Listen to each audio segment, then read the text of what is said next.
اللہ الرحمن الرحیم نحمدہ ونصلی ونسلم علی رسولہ الکریم اما بعد اعوذ باللہ من الشیطان الرجیم بسم اللہ الرحمن الرحیم الصلاۃ والسلام علیک سیدی یا رسول اللہ وعلی آلک واصحابک سیدی یا حبیب اللہ۔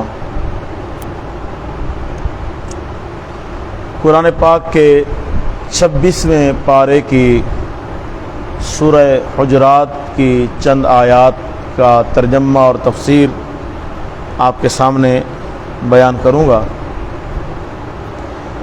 سورہ حجرات قرآن پاک کی ان عام ترین صورتوں میں سے ایک ہے جس میں اسلام کی تہذیب اور تمدن کو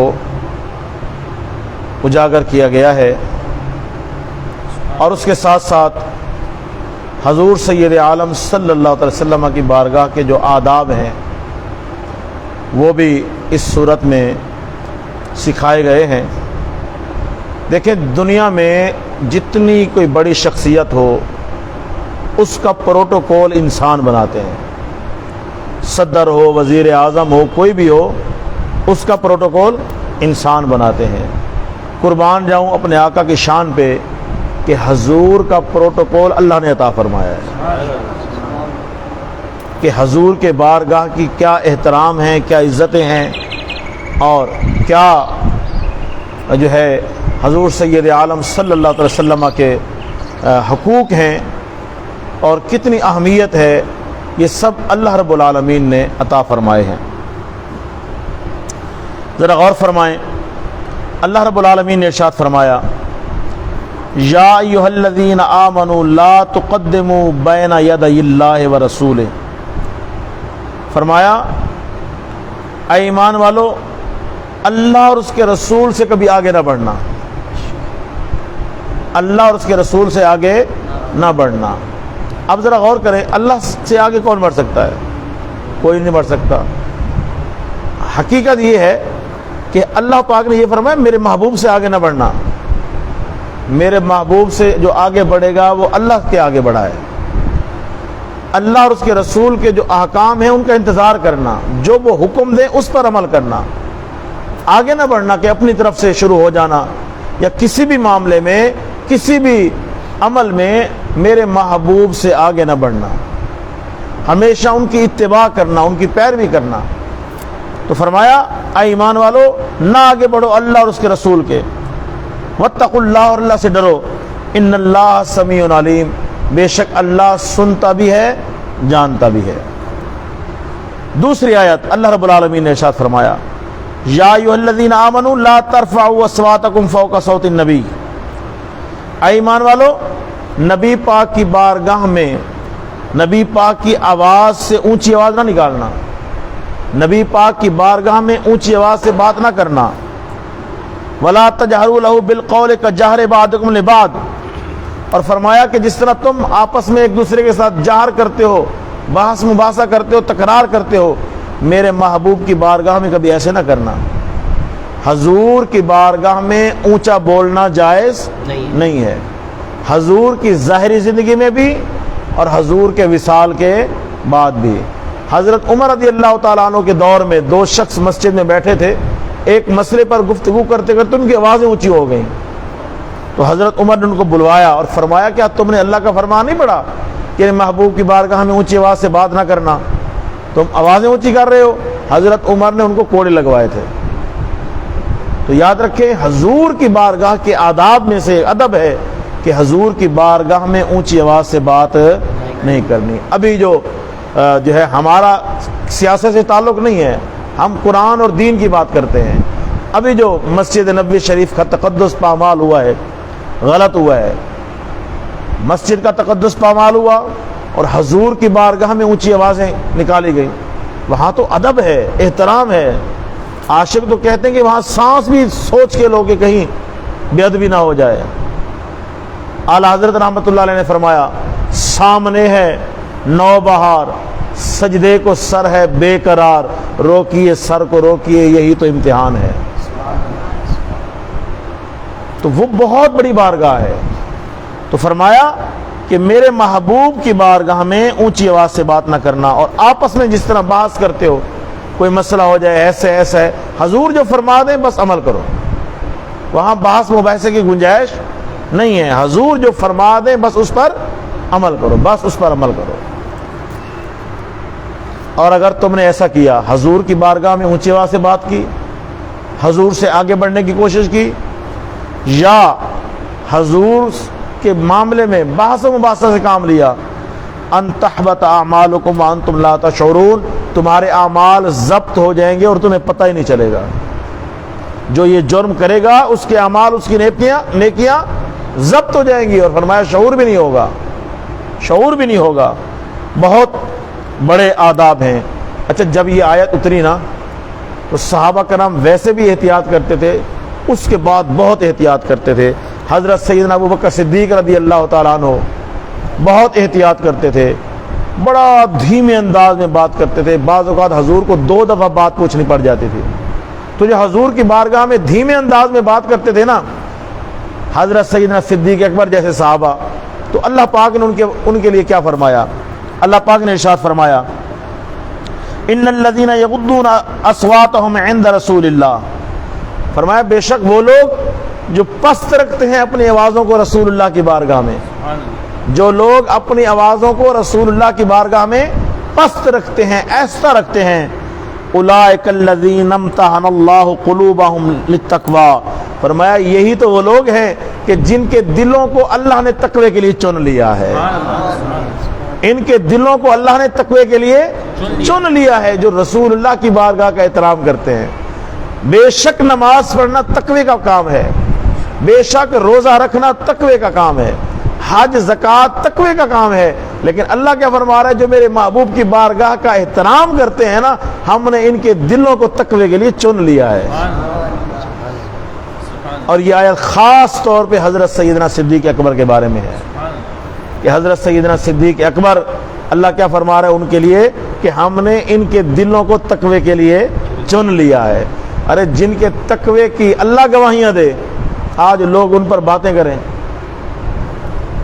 آج لوگ ان پر باتیں کریں، تو اللہ تعالیٰ نے ارشاد فرمایا وہ لوگ جو اپنی آوازوں کو رسول اللہ کی بارگاہ میں پست رکھتے ہیں، یہی وہ لوگ ہیں جن کو چن لیا اللہ نے ان کے دلوں کو تقوی کے لیے۔ اور بشارت کے لیے ذرا غور فرمائیں، لہم مغفرۃ و اجر عظیم، بے شک ان کے لیے بخشش بھی ہے اور بڑا اجر بھی ہے۔ اللہ نے ان کی بخشش کا بھی اعلان فرما دیا کہ ان کے لیے بخشش بھی ہے اور بڑا اجر بھی ہے۔ اچھا، کچھ لوگ دیہاتی ہوتے تھے، وہ آ کر نا حضور کے جو حجرے تھے ان کے پیچھے سے کھڑے ہو کے نا، دیہاتی تھے، آداب سے واقف نہیں ہوتے تھے، تو وہ حضور کو جو ہے نا آوازیں دیتے تھے کہ آئیں ہمیں دین سکھائیں۔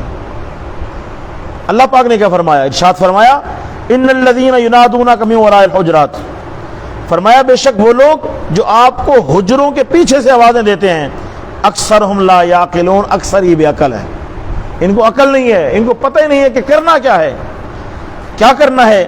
فرمایا وَلَوْ أَنَّهُمْ صَبَرُوا حَتَّى تَخْرُجَ إِلَيْهِمْ لَكَانَ خَيْرًا لَهُمْ، اگر یہ وہاں انتظار کریں، صبر کریں یہاں تک کہ آپ خود اپنے گھر سے باہر نکلیں تو یہ ان کے لیے بہتر ہے۔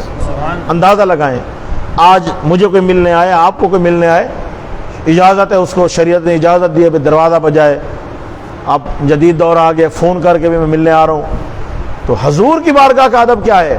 حضور کی بارگاہ کا ادب یہ ہے کہ جو آتا دین سیکھنے کے لیے آیا ہے، ملنے کے لیے ہے، جس بھی کام کے لیے ہے، حضور کی بارگاہ کا ادب یہ ہے کہ وہ حضور کو گھر سے بلا نہیں سکتا ہے، بلکہ باہر بیٹھ کے وہ انتظار کرے، مسجد نبوی شریف میں انتظار کرے، باہر بیٹھ کے انتظار کرے، حضور خود جب گھر سے آئیں گے اور اس سے ملاقات کریں گے، حضور خود آئیں گے اور ان سے ملاقات کریں گے، تو یہ اللہ پاک فرما رہے ہیں ان کے لیے بہتر ہے۔ واللہ غفور الرحیم، اللہ بخشنے والا مہربان ہے۔ بلکہ صحابہ کرام تو اتنا احترام کرتے تھے، آ کے بارگاہ میں بیٹھ جاتے تھے، حضور جب فرماتے تھے بتاؤ کیا کام ہے، پھر صحابہ بتاتے تھے، اگر حضور نہ پوچھتے صحابہ بیٹھ بیٹھ کے چلے جاتے۔ حضرت حذیفہ بن یمان رضی اللہ تعالیٰ عنہ، یہ بڑے مشہور صحابی ہیں، یہ وہ خوش نصیب ہیں، ان کا لقب ہے صاحب سر نبی صلی اللہ علیہ وسلم، حضور کے رازدار. یہ حضور کے رازدار صحابی ہیں. مدینہ سے تھوڑا دور رہتے تھے. ظہر عصر میں تو حاضر ہوتے تھے نمازوں میں، باقی نمازوں میں اکثر حاضر نہیں ہو سکتے تھے، دور گھر تھا. فرماتے ایک دن میرا دل چاہا کہ میں کوئی جہری نماز جا کے حضور کے پیچھے پڑھوں، مغرب کی یا عشاء کی، تاکہ حضور کی زبان مبارک سے قرات سنوں، قرآن سنوں. گھر میں کام بہت ہوتا تھا، جانور وغیرہ تھے، تو والدہ سے میں نے پوچھنے کیا اجازت لی. والدہ سے اجازت لی، ڈر تھا کہ کہیں والدہ منع نہ کر دے، تو اس لیے فرماتے ہیں کہ میں نے والدہ کو کہا امی جان اگر اجازت دیں کہ میں ایک نماز حضور کے پیچھے پڑھا ہوں، میں وعدہ کرتا ہوں وہاں جا کے نا میں اپنی بخشش کے لیے بھی، آپ کی بخشش کے لیے بھی حضور سے دعا کراؤں گا. اپنی بخشش کے لیے بھی اور آپ کی بخشش کے لیے بھی حضور سے دعا کراؤں گا اگر آپ اجازت دیں تو. تو والدہ نے کہا اور کیا چاہیے، جاؤ. اب فرماتے میں آیا، مغرب کی نماز میں نے حضور کے ساتھ پڑھی. مغرب کے بعد حضور مصروف رہے، میری طرف توجہ نہ فرمائی. اب میں والدہ سے وعدہ کر کے آیا تھا. اب دیکھیں وہ انتظار میں رہے، خود نہیں گھس کے آگے یا رسول اللہ پہلے میری بات سنیں، میں آیا ہوں میرے لیے دعا کریں، نہیں، انتظار میں رہے. حضور خود فرمائیں گے تو پھر میں گزارش کروں گا. حضور مصروف رہے، توجہ نہ فرمائی. عشاء کا ٹائم ہو گیا، عشاء کی نماز بھی پڑھ لی. فرماتے عشاء کی نماز پڑھنے کے بعد نا حضور جلدی سے اٹھے، گھر کی طرف روانہ ہوئے. اب حضور کی بارگاہ کے ادب دیکھیں، پیچھے سے ندا نہیں دی، آواز نہیں دی کہ یا رسول اللہ میں تو انتظار میں ہوں میری بات سنیں، نہیں. فرماتے کہ جب حضور جانے لگے نا میں بھی اٹھا اور ذرا قدم تیز سے اٹھا کے حضور کی طرف جانے لگا. حضور نے میری آواز، میرے قدموں کی آواز سنی. حضور نے میرے قدموں کی آواز سنی تو فرمایا حذیفہ، میرے پیچھے آنے والے حذیفہ ہو؟ نام یا رسول اللہ حذیفہ ہوں. جی یا رسول اللہ میں حذیفہ ہوں. حضور نے مڑ کے دیکھا، فرمایا غفر اللہ لک و لامک، اے حذیفہ اللہ تجھے بھی بخشے تیری ماں کو بھی بخشے. بتاؤ کیسے آئے؟ اللہ تجھے بھی معاف کرے، بخش دے، تیری ماں کو بھی بخش دے. بتاؤ کیسے آئے؟ یا رسول اللہ یہی تو کام تھا، یہی تو کام تھا.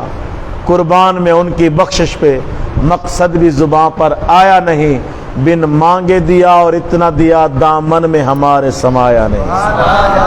نعرہ تکبیر، نعرہ رسالت، نعرہ رسالت. بن مانگے دیا اور اتنا دیا دامن میں ہمارے سمایا نہیں. تو یہ حضور کی بارگاہ کا احترام اور ادب ہے کہ بلاؤ نہیں، جب خود توجہ فرمائیں پھر جو گزارش ہے وہ کرو.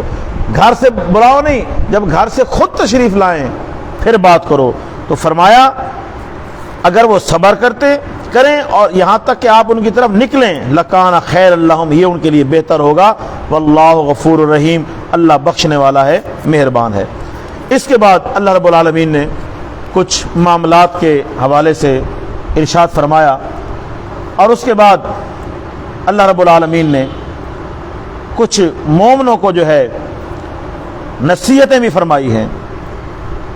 فرمایا انما المؤمنون اخوہ، مومن آپس میں بھائی بھائی ہیں، مومن آپس میں بھائی بھائی ہیں. فرمایا وَأَصْلِحُوا بَيْنَ أَخَوَيْكُمْ، اپنے بھائیوں کے درمیان صلح کرایا کرو. مومنوں کو آپس میں لڑایا نہ کرو، آپس میں ان کو کیا کرایا کرو؟ صلح کرایا کرو. آج ہمارے ملک کا بہت بڑا مسئلہ ہے کہ ہمارے سیاسی قائدین نے لوگوں کو آپس میں لڑا دیا ہے. حالانکہ قرآن کیا کہہ رہا ہے کہ مومن آپس میں کیا ہے؟ اختلاف رائے ہو جاتا ہے، اختلاف رائے ہے، لیکن اس کو ذاتیات تک نہیں لے جانا چاہیے. اس کی ہر چیز کی لمٹ ہے، ایک حد ہے، تو اس حد اور اس لمٹ میں رہنا چاہیے. تو فرمایا مومن آپس میں بھائی بھائی ہیں اور ان کے درمیان صلح کرایا کرو. واتقوا اللہ، اور اللہ سے ڈرو تاکہ اللہ تم پر رحمت کرے. اور صلح کرانے والے کو اللہ بڑا اجر عطا فرماتا ہے. جب کوئی شخص گھر سے چلتا ہے دو لوگوں کے درمیان صلح کرانے کے لیے، تو ایک ایک قدم کے بدلے اللہ پاک اس کو اجر عطا فرماتا ہے. اور وہ جو گفتگو کرتا ہے صلح کرانے کے لیے، تو اللہ پاک اس گفتگو کا بھی اس کو اجر عطا فرماتا ہے. تو لڑے ہوئوں کے درمیان صلح کرانا یہ بہت ہی ثواب کا کام ہے اور بہت ہی جو ہے ایمانداری والا کام ہے، اور اللہ پاک اس سے راضی ہوتا ہے. اس کے بعد اللہ رب العالمین نے ارشاد فرمایا یا ایھا الذین آمنوا اجتنبوا کثیرا من الظن.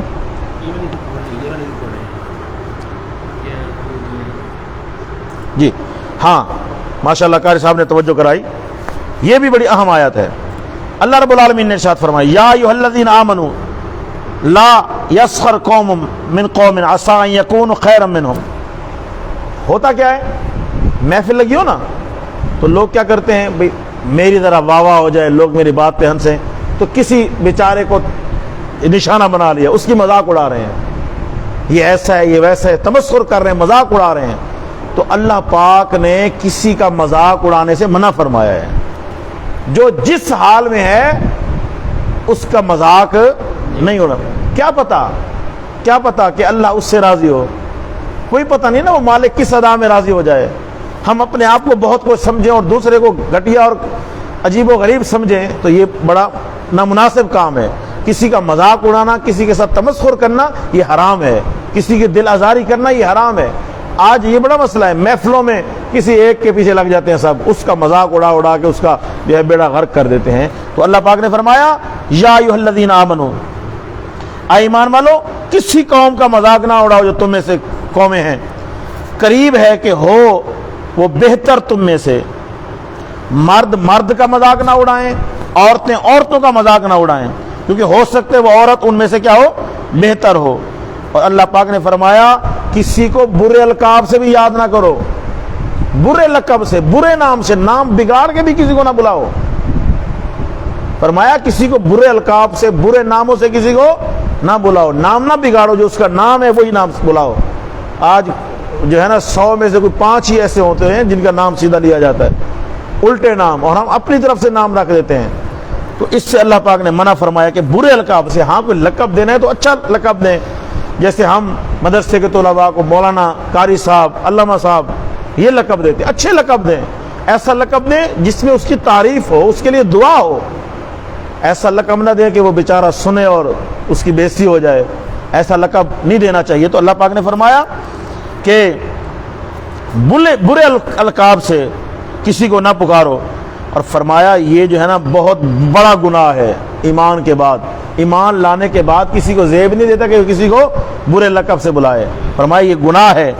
اور وَمَن لَّمْ يَتُبْ، اور جو اس سے نہیں رکے گا، توبہ نہیں کرے گا، فَأُولَٰئِکَ هُمُ الظَّالِمُونَ، وہ ظالم ہے. اللہ پاک نے آگے ارشاد فرمایا یا ایھا الذین آمنوا اجتنبوا، اے ایمان والو اکثر گمانوں سے بچا کرو، کیونکہ بے شک بعض گمان جو ہے نا یہ گناہ ہوتے ہیں. ظن کہتے ہیں اپنی سوچ کو، ہمارے دماغ میں مجھے دیکھ کر آپ کو کوئی سوچ آ سکتی ہے، آپ کو دیکھ کے مجھے کوئی سوچ آ سکتی ہے. پھر لوگ کچھ ایسے ہوتے ہیں جو ان کی سوچ آتی ہے نا وہ اسی پر عمل کرتے ہیں. تو اللہ پاک نے فرمایا ظن جو ہے نا اس کے پیچھے نہ لگا کرو. بعض ظن گناہ ہوتے ہیں، الٹ ہوتے ہیں. ہو سکتا ہے آپ جو سوچ رہے ہو ایسا نہ ہو کام. تحقیق کرنی چاہیے، ہر بات کی تحقیق کرنی چاہیے اور اس تحقیق کے مطابق چلنا چاہیے، اپنی سوچ کے مطابق نہیں چلنا چاہیے.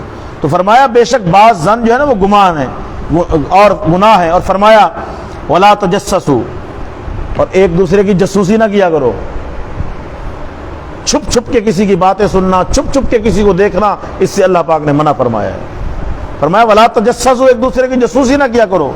وَلَا يَغْتَب بَعْضُكُمْ بَعْضًا، فرمایا کہ تم جو ہے نا بعض کی غیبت نہ کیا کرو. ایک دوسرے کی غیبت کس کو کہتے ہیں ذرا غور کریں. بندہ بات بھی کر رہا ہوتا ہے اور کہہ رہا تھا میرا مقصد غیبت نہیں ہے. غیبت کہتے کس کو ہیں؟ غیبت کہتے ہیں کہ پیٹھ کے پیچھے کسی شخص کے بارے میں ایسی بات کرنا کہ اگر اس کے سامنے کرتے تو وہ ناراض ہو جاتا. آئی سمجھ میں؟ پیٹھ کے پیچھے کسی شخص کے بارے میں کوئی ایسی بات کرنا کہ جو اس کے سامنے نہ کر سکتے ہوں، اس کو کیا کہتے ہیں؟ غیبت کہتے ہیں. اور اللہ پاک نے غیبت سے منع فرمایا ہے، غیبت سے منع فرمایا ہے. 2 خواتین حضور علیہ الصلوۃ والسلام کے گھر میں بیٹھی ہوئی تھی. حضور نے ان کو کچھ کھانے کا فرمایا کہ یہ کھاؤ. عرض کی یا رسول اللہ ہمیں تو روزہ ہے، ہم نے روزہ رکھا ہوا ہے. فرمایا ابھی تو تم اپنے مردہ بھائی کا گوشت کھا کے آ رہی ہو، پھر کہہ رہی ہو روزہ ہے. یا رسول اللہ ہم نے تو کچھ نہیں کھایا. فرمایا قے کرو. انہوں نے جب قے کی نا تو قے میں گوشت اور خون کے لوتھڑے نکلے. وہ حیران ہوئی، یا رسول اللہ ہم نے تو یہ کھایا نہیں۔ فرمایا تھوڑی دیر پہلے تم غیبت کر رہی تھی، اور جو غیبت کرتا ہے وہ ایسے ہے جیسے مردہ بھائی کا گوشت کھائے۔ تو فرمایا کہ ایک دوسرے کی غیبت نہ کرو، ایک دوسرے کی جاسوسی نہ کرو، ایک دوسرے کی غیبت نہ کرو۔ اور اللہ پاک نے فرمایا اَيَحِبُّ أَحَدُكُمْ أَن يَأْكُلَ لَحْمَ أَخِيهِ مَيْتًا، فرمایا کیا تم میں سے کوئی یہ پسند کرتا ہے کہ اپنے مردہ بھائی کا گوشت کھائے؟ کسی کو پسند ہے؟ مردہ بھائی کا گوشت کھانا کسی کو پسند نہیں ہے۔ تو فرمایا جو غیبت کرتا ہے گویا کہ وہ اپنے مردہ بھائی کا گوشت کھاتا ہے۔ وَاتَّقُوا اللَّهَ، اللہ سے ڈرو، بے شک اللہ توبہ قبول کرنے والا اور مہربان ہے۔ اب آخری آیت اور بڑی اہم بات، آج ہم میں سے ہر شخص غرور کا شکار ہے، تکبر کا۔ میں کہتا ہوں میں اس سے اچھا ہوں، وہ کہتا ہے وہ اس سے اچھا ہے، میری کاسٹ فلانی ہے، بہت اعلیٰ کاسٹ ہے، اس کی کاسٹ فلانی ہے، یہ گھٹیا کاسٹ ہے، یہ فلانا قبیلہ گھٹیا ہے، یہ فلانا قبیلہ اچھا ہے۔ اس حوالے سے اللہ پاک نے کیا فرمایا، ذرا غور کریں۔ اللہ پاک نے ارشاد فرمایا یا ایھا الناس انا خلقناکم من ذکر و انثی، فرمایا اے ایمان والو، اے لوگو، ہم نے تمہیں ایک مرد اور ایک عورت سے پیدا کیا ہے۔ سب انسانوں کا باپ والد کون ہے؟ اور سب انسانوں کی والدہ کون ہے؟ حضرت حوا۔ ایک مرد ایک عورت سے سب کو پیدا کیا ہے۔ اور یہ جو قبیلے اور یہ جو شاخیں بنائی ہیں، یہ کیوں بنائی ہیں؟ فرمایا وَجَعَلْنَاكُمْ شُعُوبًا وَقَبَائِلَ لِتَعَارَفُوا، یہ تمہاری شاخیں شعبے الگ الگ اور یہ قبیلے بنائے ہیں تاکہ تمہارا ایک دوسرے کے ساتھ تعارف ہو، یہ فلاں قبیلے سے ہے، یہ فلاں قبیلے سے ہے۔ قبیلے اور قومیں کیوں بنائیں گی؟ تعارف کے لیے، پہچان کے لیے، تاکہ کہیں بندہ انجان علاقے میں جاتا ہے تو پہچان کرا سکے کہ میں فلاں قوم سے تعلق رکھتا ہوں۔ یہ اس لیے تھی، ورنہ سب انسانوں کا والد اور والدہ ایک ہی ہیں۔ اب معزز کون ہے؟ یہاں تو قوم کے پیچھے پڑے ہوئے ہیں، فلانی قوم معزز ہے، فلانی قوم گھٹیا ہے۔ اللہ پاک نے کیا فرمایا؟ ارشاد فرمایا ان اکرمکم عند اللہ اتقاکم، اللہ کے نزدیک معزز وہ ہے جو زیادہ پرہیزگار ہے۔ ان اکرمکم، بے شک تم میں سے زیادہ معزز اللہ کے نزدیک زیادہ پرہیزگار ہے۔ جو زیادہ پرہیزگار ہوتا جائے گا معزز بھی زیادہ ہوتا جائے گا، جو اللہ سے زیادہ ڈرے گا عزت والا بھی زیادہ ہوگا۔ یاد رکھیں معزز ہونے کا معیار، آج ہم نے جو مقرر کر رکھا ہے معزز ہونے کا معیار، وہ دولت ہے۔ دولت والا آ جائے تو ہم سب کھڑے ہو جائیں گے، کوئی غریب پھٹے پرانے والا کپڑے والا آ جائے تو اس کو ہاتھ نہیں ملائیں گے۔ اور آج کل میڈیا میں بڑی عجیب و غریب تصویریں چل رہی ہیں، لوگ افطار کی دعوت کرتے ہیں، جو اچھے لوگ ہوں گے، اچھے سوٹ والے، وہ ان کو عزت والی جگہ پہ بٹھایا ہے، جو پھٹے پرانے کپڑے والا اس کو بہت دور بٹھایا ہوا ہے۔ ہم نے یہ معیار مقرر کیا ہوا ہے۔ اللہ نے کیا معیار مقرر کیا؟ فرمایا ان اکرمکم عند اللہ اتقاکم، اللہ کے نزدیک معزز وہ ہے جو زیادہ پرہیزگار ہے۔ تقوی میں بڑھتا جائے گا تو پرہیزگاری میں بھی بڑھتا جائے گا۔ اور یہاں میں بات روک کے یہ بات عرض کروں، یہاں اللہ نے کیا فرمایا؟ زیادہ معزز کون ہے؟ جو زیادہ پرہیزگار ہے، جو زیادہ متقی ہے وہ زیادہ معزز ہے۔ اور یہی بات اللہ پاک نے حضرت سیدنا صدیق اکبر میں کے بارے میں سورۃ اللیل میں کہی، وَسَيُجَنَّبُهَا الْأَتْقَى، وَسَيُجَنَّبُهَا الْأَتْقَى، اتقى زیادہ متقی فرمایا۔ اور یہاں کیا فرمایا؟ ان اکرمکم عند اللہ اتقاکم، یہاں اتقى فرمایا جو زیادہ معزز ہوگا، اور اتقى ہے کون؟ سیدنا صدیق اکبر ہے۔ تو بہرحال اللہ کے نزدیک زیادہ عزت والا، زیادہ معزز کون ہے؟ جو زیادہ پرہیزگار ہوگا، جو اللہ سے زیادہ ڈرتا ہوگا۔ ان اللہ علیم خبیر، بے شک اللہ علم والا، خبر والا ہے۔ اللہ پاک ہم سب کو ان فرامین پہ عمل کی توفیق عطا فرمائے، آمین ثم آمین، وما علیہ الا البلاغ المبین۔